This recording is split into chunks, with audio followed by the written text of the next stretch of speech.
اٹھ کر دیکھتے بھی تھے کہ جانور پورے ہیں یا پھر سے کوئی چور گھس آیا ہے۔ جب سے ان لوگوں نے پہرا دینا شروع کیا تو اس دوران ان کا کوئی جانور غائب نہیں ہوا، لیکن ان کے گھر کے باہر کتے بہت بھونکتے تھے۔ ساری ساری رات ان کے گھر کے باہر ہی رہتے تھے۔ آس پاس کے گھر والے بھی ان سے بہت پریشان ہو گئے تھے، تو ان کے گھر والوں کو انہوں نے بتایا کہ آپ کے گھر میں کوئی بات لگتی ہے جس کی وجہ سے آپ کے گھر کے باہر ہی سارے کتے بھونکتے ہیں، اور آپ ہی کے گھر سے بھینس چوری ہو رہی ہے۔ آج سے پہلے اس گاؤں میں کبھی کوئی چوری نہیں ہوئی۔ پھر ایک رات اس ٹانگے والے کی ماں جو تھی وہ پانی پینے کے لیے اٹھی، تو اس نے دیکھا کہ ان کی جو نئی بہو تھی وہ جانوروں والے حصے میں جا رہی تھی۔ انہوں نے خاموشی سے اس کے پیچھے چلنا شروع کر دیا بنا شور کیے۔ جب ان کا پیچھا کیا تو انہوں نے دیکھا کہ اس نے ایک بکری ہاتھ سے پکڑ کر اس کی گردن توڑ دی ہے، اور ایک درندے کی طرح اس کو کچا ہی کھانے لگ گئی ہے، اور اس کا چہرہ بھی انتہائی خوفناک ہوا تھا۔ وہ اپنے اصل روپ میں تھی۔ وہ اس کو کھاتے کھاتے رک گئی، اور اس نے دیکھا کہ اس ٹانگے والے کی ماں اس کو دیکھ رہی ہے۔ وہ بہت خونخوار نظروں سے اس کو دیکھنے لگ گئی۔ اس ٹانگے والے کی ماں اتنا سکتے میں آ گئی تھی کہ وہ چیخ بھی نہیں سکی، کیونکہ اتنا خوفناک منظر انہوں نے اپنی پوری زندگی میں نہیں دیکھا تھا۔ ان کو ساری بات سمجھ آ گئی تھی کہ ان کی جو بھینسیں غائب ہوئی ہیں، یقیناً وہ اسی نے ہی ان کو مار کر کھایا ہوگا۔ اتنے میں وہ ڈائن ان کی طرف آ گئی اور خوفناک آواز میں کہا کہ تم نے میری حقیقت جان لی ہے، اور جو میری حقیقت جان جائے اس کو میں زندہ نہیں چھوڑتی۔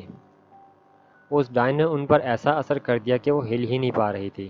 ایسا ان کا پر خوف طاری ہو گیا تھا، اور کہہ رہی تھی کہ تمہارے بیٹے سے میری شادی ہوئی ہے، اگر یہ بات کسی کو بتائی تو میں تم سب کو جان سے مار ڈالو گی۔ یہ سن کر اس کی ماں بہت ڈر گئی اور وہیں گر کر بے ہوش ہو گئی۔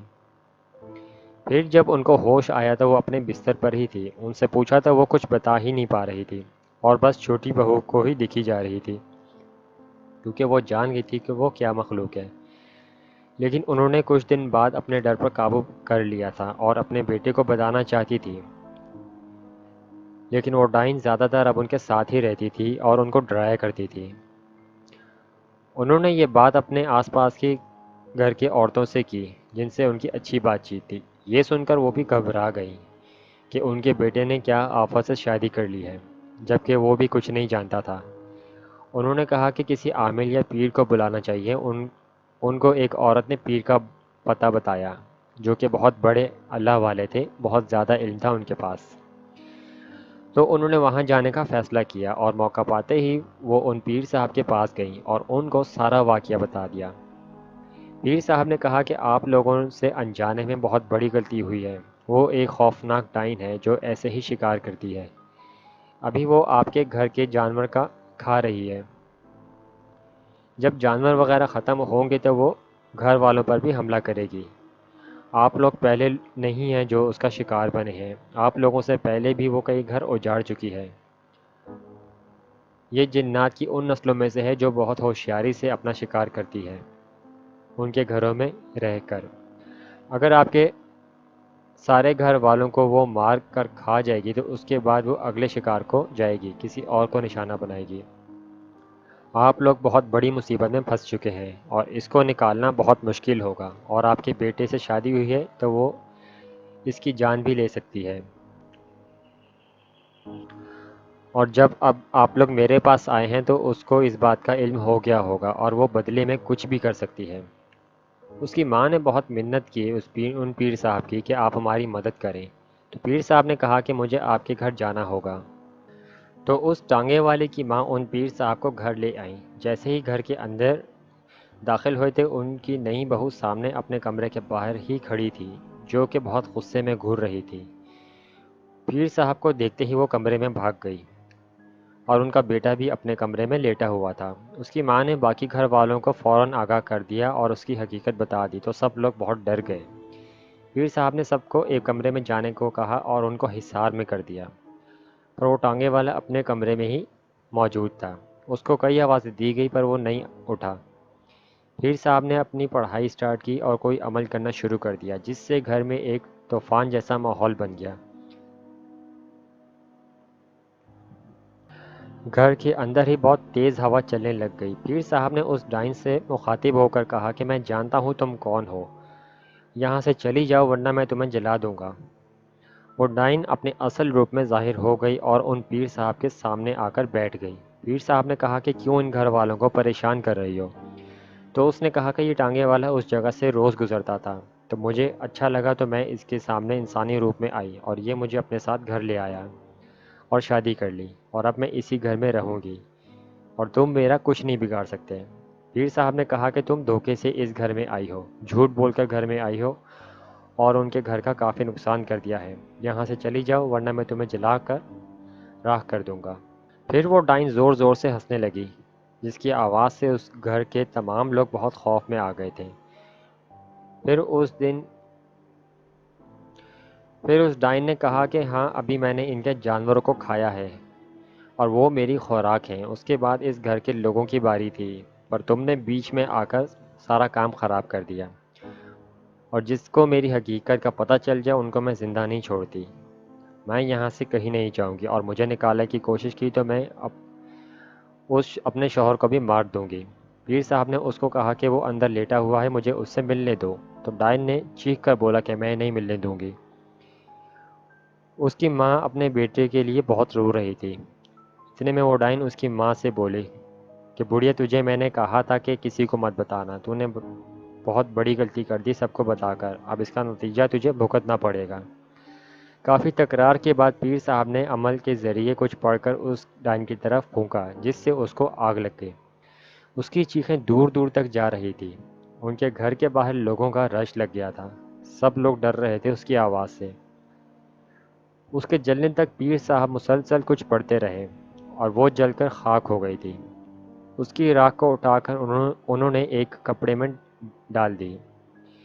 پھر ان کے گھر والے کمرے سے باہر آ گئے اور اس ٹانگے والے سے ملے تو وہ کمرے میں تھا، وہ تب بھی لیٹا ہوا تھا۔ اس کو کافی ہوش میں لانے کی کوشش کی گئی، پر جب دیکھا کہ اس کی سانسیں ہی نہیں چل رہی تھی تو ان پر قیامت ٹوٹ پڑی، کیونکہ وہ وہاں مرا ہوا تھا۔ اس ڈائن نے اس کی گردن توڑ دی تھی۔ پیر صاحب نے بتایا کہ جب اس کی ماں میرے پاس آئی تھی تو یہ جان کر اس نے اس کو اسی وقت ہی مار دیا تھا بدلے میں۔ ہمارے آنے سے پہلے ہی یہ مر چکا تھا، اسی لیے اس کے قریب نہیں آنے دے رہی تھی، کیونکہ وہ جھوٹ بول رہی تھی، کیونکہ وہ مار تو پہلے ہی چکی تھی۔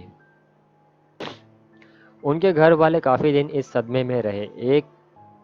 ایک ان کے کئی جانور کو وہ مار چکی تھی اور ان کے گھر کا فرد بھی جا چکا تھا۔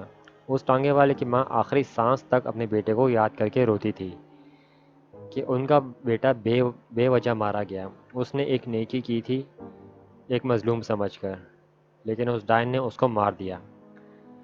میرے نانا بھی یہ اس کے جنازے میں گئے تھے، اور وہ بتاتے تھے کہ جب اس کو تدفین کے لیے لے جا رہے تھے تو ایسا لگتا تھا کہ کوئی اندیکھا وجود بھی ان کے ساتھ ہے، کیونکہ اس کا جنازہ ایک دم سے اتنا بھاری ہو جاتا تھا کہ کندھا دینے والوں کو سانس چڑھ جاتا تھا، اور وہ بہت رک رک کر اس کے جنازے کو قبرستان تک لے کر گئے تھے۔ 10 منٹ کا سفر تھا گاؤں سے قبرستان کا، جبکہ آدھا گھنٹہ لگا تھا جاتے جاتے۔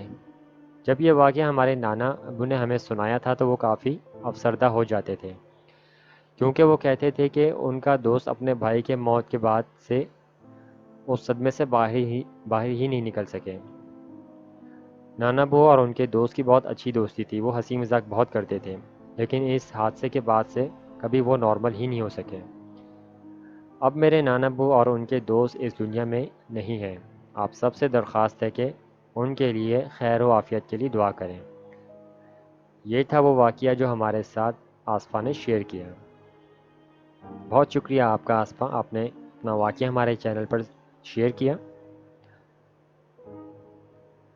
اللہ آپ کے نانا بو اور ان کے دوست اور ان کے بھائی کی بخشش فرمائے اور جنت میں اعلیٰ مقام عطا کرے، اور آپ کو صحت اور خوشیاں عطا کرے، آمین۔